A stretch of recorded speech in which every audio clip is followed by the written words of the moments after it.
Combination देखो बच्चों, समझते हैं कॉम्बिनेशन क्या है। कॉम्बिनेशन देखिए, परमुटेशन क्या होता है, अरेंजमेंट होता है ना, बताया था। कॉम्बिनेशन क्या होता है, कॉम्बिनेशन सिलेक्शन होता है।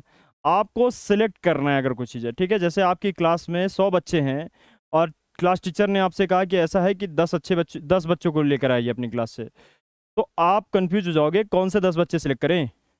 अपने फ्रेंड को सिलेक्ट करें, या सर ने पीटने के लिए बुलाया किसी और बच्चों को सिलेक्ट करें, ठीक है। ऐसे बच्चे जो पीटने के लायक हैं उनको ले जाएं, है ना। ऐसा कुछ आप सोच रहे होगे दिमाग में, इस तरह का चल रहा होगा, तो सोच रहे होगे ऐसे 10 ये जा सकते हैं, या तो 10 ये जा सकते हैं, 10 ये जा सकते हैं, ऐसे बहुत सारे बच्चे हैं।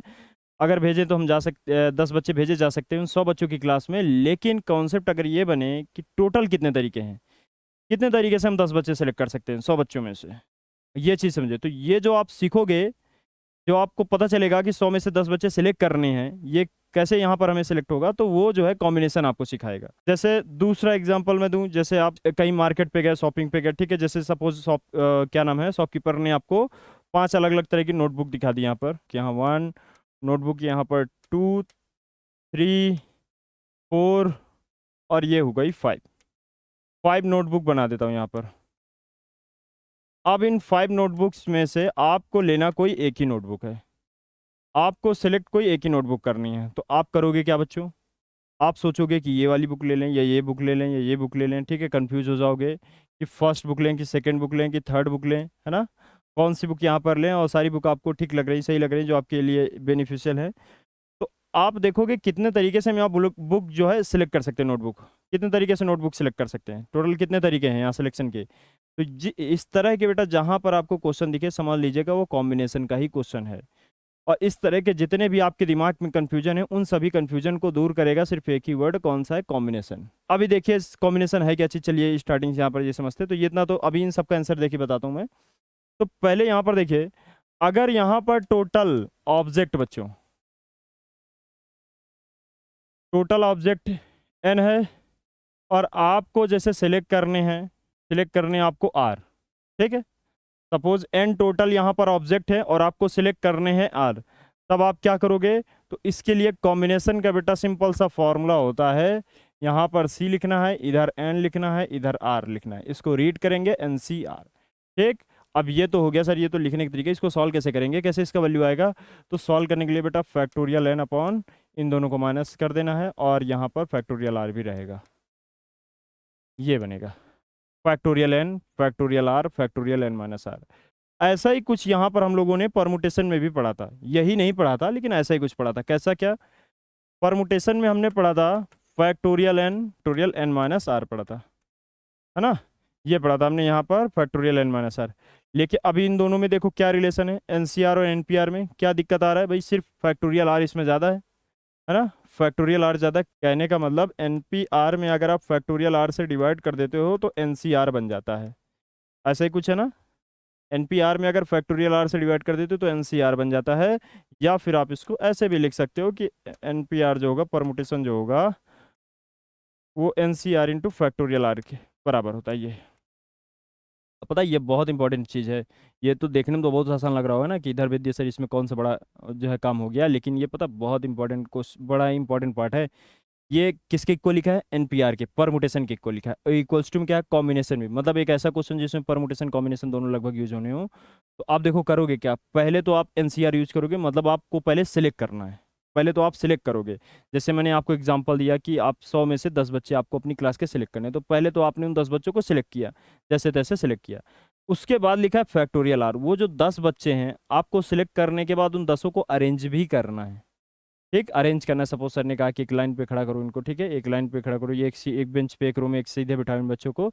ऐसा अगर सर कहते तो मतलब पहले तो आपको सिलेक्ट करना है, सिलेक्ट करने के बाद देन आपको अरेंज करना है, दोनों चीज़ें, सिलेक्शन प्लस अरेंजमेंट दोनों चीज़ें। तो अगर इस तरह का हो तो ये फॉर्मूला सबसे सिंपल, ठीक, सबसे आसान, ये सीधे सीधे आप लगाइएगा, आपको समझ में आ जाएगा। देखिए मैंने बताया 100 बच्चों की क्लास में जैसे आपको 10 बच्चे सेलेक्ट करने हैं, तो आप सीधे से आप कंफ्यूज थे कि कितने तरीके होंगे, कैसे कैसे पता करेंगे। तो सीधे आपको कॉम्बिनेशन याद आ जाना चाहिए वहाँ पर, और कॉम्बिनेशन का फॉर्मूला आप लगा दोगे 100C10, 100C10 आपको लगा देना है, 100C10।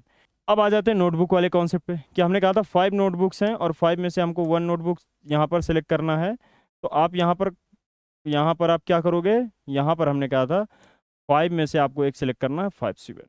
ठीक, इसको सॉल्व कर लेते हैं ज़रा।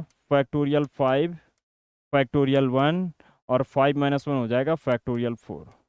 तो ये हो जाएगा 5 इंटू फैक्टोरियल 4, फैक्टोरियल 1 1 ही होता है, यहाँ फैक्टोरियल 4 ये कैंसिल हो गया, कितना आ गया 5।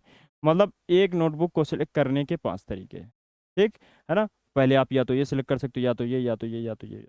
ठीक, ऐसे। लेकिन अगर जैसे दो बुक नोटबुक आपको लेनी है, दो बुक नोटबुक सिलेक्ट करनी है, तब हो सकता है आप पहला और तीसरा नोटबुक लेना चाह रहे हो, पहला दूसरा नोटबुक लेना चाह रहे हो, दूसरा तीसरा नोटबुक लेना चाह रहे हो, तो ऐसे कहाँ तक बनाते रहोगे भाई। सिंपल सा आप 5C2 लगा दो, आपको वैल्यू मिल जाएगा। अब इसमें जैसे कुछ चीज़ें हैं आपको मैं बता दूं, जैसे अगर आप NC0 करोगे तो कितना आ जाएगा, आपको मैंने बताया था फैक्टोरियल 0 1 होता है ना। तो इसका वैल्यू कितना हो जाएगा बच्चों, 1 हो जाएगा। NC0 कितना हो जाएगा यहाँ पर, 1 हो जाएगा। अगर आपसे NCN पूछा जाए तो कितना हो जाएगा, तब भी 1 हो जाएगा। अगर आपसे देखो आपसे बोलूँ NCR और NCN-R, ये दोनों बराबर होते हैं। ठीक, आप जैसे 5C2 पता कर लो और 5C3 पता कर लो, क्योंकि इसमें भी देखो इनमें इनका सम कितना आ रहा है, 5 आ रहा है ना। मतलब ये 5 - 2 ये कितना है, ये 2 है, और वो 5 - 3 है कि नहीं है। देखो इसको सॉल्व करोगे कितना आएगा, फैक्टोरियल 5 फैक्टोरियल 2, 5 - 2 कितना हो जाएगा बच्चों, यहाँ फैक्टोरियल 3 हो जाएगा, इधर हो जाएगा फैक्टोरियल 5 फैक्टोरियल 3, इधर हो जाएगा फैक्टोरियल 2। देखो दोनों ही तो सेम लिखे हैं, यहाँ फैक्टोरियल 2 फैक्टोरियल 3 है, यहाँ भी वही है, न्यूमरेटर में भी वही है कि नहीं है कि नहीं है। देखो बच्चों, तो ये पूरा सेम है कि नहीं सेम है। तो कहने का मतलब ये पार्ट आप याद रखिए कि ये आपको हेल्प करेगा बार बार NCR का वैल्यू फाइंड करने से। मैंने बताया आपकी क्लास में, जैसे हम यहाँ पर अब बच्चे थोड़ा सा हम कम कर लेते हैं, 50 बच्चे ले लेते हैं, टोटल स्टूडेंट हम यहाँ पर 50 ले लेते हैं। ठीक, कोई एक प्रोग्राम करना है, अक्सर होता ही होगा स्कूल में, है ना। प्रोग्राम एक होना है, प्रोग्राम होने पर वहाँ पर एक प्रोग्राम के लिए कुछ बच्चे सेलेक्ट करने हैं, और उन बच्चों में से याद रहे एक आपको टीम बनानी है। प्रोग्राम के लिए 10 बच्चे 5 बच्चे ऐसा कुछ आपको एक टीम बनानी है। तो जो प्रोग्राम के लिए टोटल बच्चे चाहिए, जो प्रोग्राम के लिए टोटल बच्चे चाहिए, ठीक है, तो टोटल सिलेक्टेड बच्चे आपको सिलेक्ट करना है। यहाँ पर टोटल आपको सिलेक्ट करना है बच्चों, यहाँ पर मान के चलिए जैसे 5 बच्चे आपको सिलेक्ट करने हैं। ठीक, 5 बच्चे सिलेक्ट करने हैं। अब 5 में भी कंडीशन दी गई है, ऐसा नहीं कि पूरे 5 सेलेक्ट कर लो। 5 में कंडीशन ये दे रखी है कि 3 गर्ल्स होनी चाहिए और 2 बॉयज़ होने चाहिए। आपकी क्लास में इस तरह से सिलेक्ट करना है कि गर्ल्स का रोल ज़्यादा होना चाहिए, गर्ल्स 3 होनी चाहिए, बॉयज़ 2 होने चाहिए। तो पहले तो हमको पता हो सर एक्चुअल में क्लास में है कितने गर्ल्स बॉयज़ है ना। तो 35 गर्ल्स हैं, है ना, और 15 बॉयज़ हैं। ये क्लास का मैंने आपको स्ट्रेटजी बताई। क्वेश्चन समझ में आया ना। और आपको टीम बनानी है, सिलेक्ट करना है किसी प्रोग्राम के लिए 5 बच्चों को। उन 5 बच्चों में से ये भी कहा गया, आपके टीचर ने भी कहा कि 3 गर्ल्स होनी चाहिए, 2 बॉयज़ होने चाहिए। ये चीज़ ध्यान रखिएगा, ऐसा नहीं है कि आप किसी 5 को सिलेक्ट कर लो ना, 5 अपने बेस्ट फ्रेंड को ले आओ। तो ये चीज़ है। तो कैसे करोगे, 35 गर्ल्स है और आपको गर्ल्स सिलेक्ट कितनी करनी है, 3 गर्ल्स। आप पूरे 50 पे ऑल ओवर नहीं ध्यान दोगे, आप ये देखोगे गर्ल्स हैं कितनी ऑल ओवर क्लास में, 35 गर्ल्स हैं। तो 35 गर्ल्स में से आप सिलेक्ट करोगे कितने गर्ल्स हैं बेटा, 3। और रही बात बॉयज़ की, तो 15 बॉयज़ हैं, और वहाँ से आप कितने बच्चों को सिलेक्ट करोगे, 2 बॉयज़ को। तो 35 C3 15 C2। अब यहाँ पर मल्टीप्लिकेशन लगेगा, ये एडिशन लगेगा। मल्टीप्लिकेशन तब लगता है जब पार्ट अलग अलग होता है, स्टेटमेंट अलग अलग हो जाता है, लॉजिक अलग अलग हो जाता है। वहाँ पर लॉजिक का सेंस मतलब ये है कि मीनिंग अलग अलग निकल रहा होता है, कि जैसे ये किसी अलग मीनिंग के लिए, वो किसी अलग मीनिंग के लिए, ऐसा है। तो ये जो है बेटा, ये पूरा एक है। जब ये 3 और 2 को मिलाएंगे, 3 और 2 को मिलाएंगे, तब 5 लोगों की टीम बन के तैयार हो गई। ऐसा नहीं है कि हम चाहे तो 3 कर लें, चाहे तो 2 कर लें, ऐसा ऑप्शन नहीं है हमारे पास। हमारे पास 3 2 एक साथ होने चाहिए यहाँ। तो ये जब इस तरह का कंडीशन बनता है, तो यहाँ पर हमेशा मल्टीप्लिकेशन ही लगता है। हाँ, अभी इसमें अथॉरिटी दिया होता मैम ने कि ऐसा करो, 3 गर्ल्स नहीं तुम 4 गर्ल्स भी सिलेक्ट कर सकते हो। तब उसके बाद आप यहाँ पर एक पॉसिबिलिटी और बनती थी, 35 C4 लगा देते, और बॉयज़ एक और कम हो जाता, 15 C1 कर देते, है ना।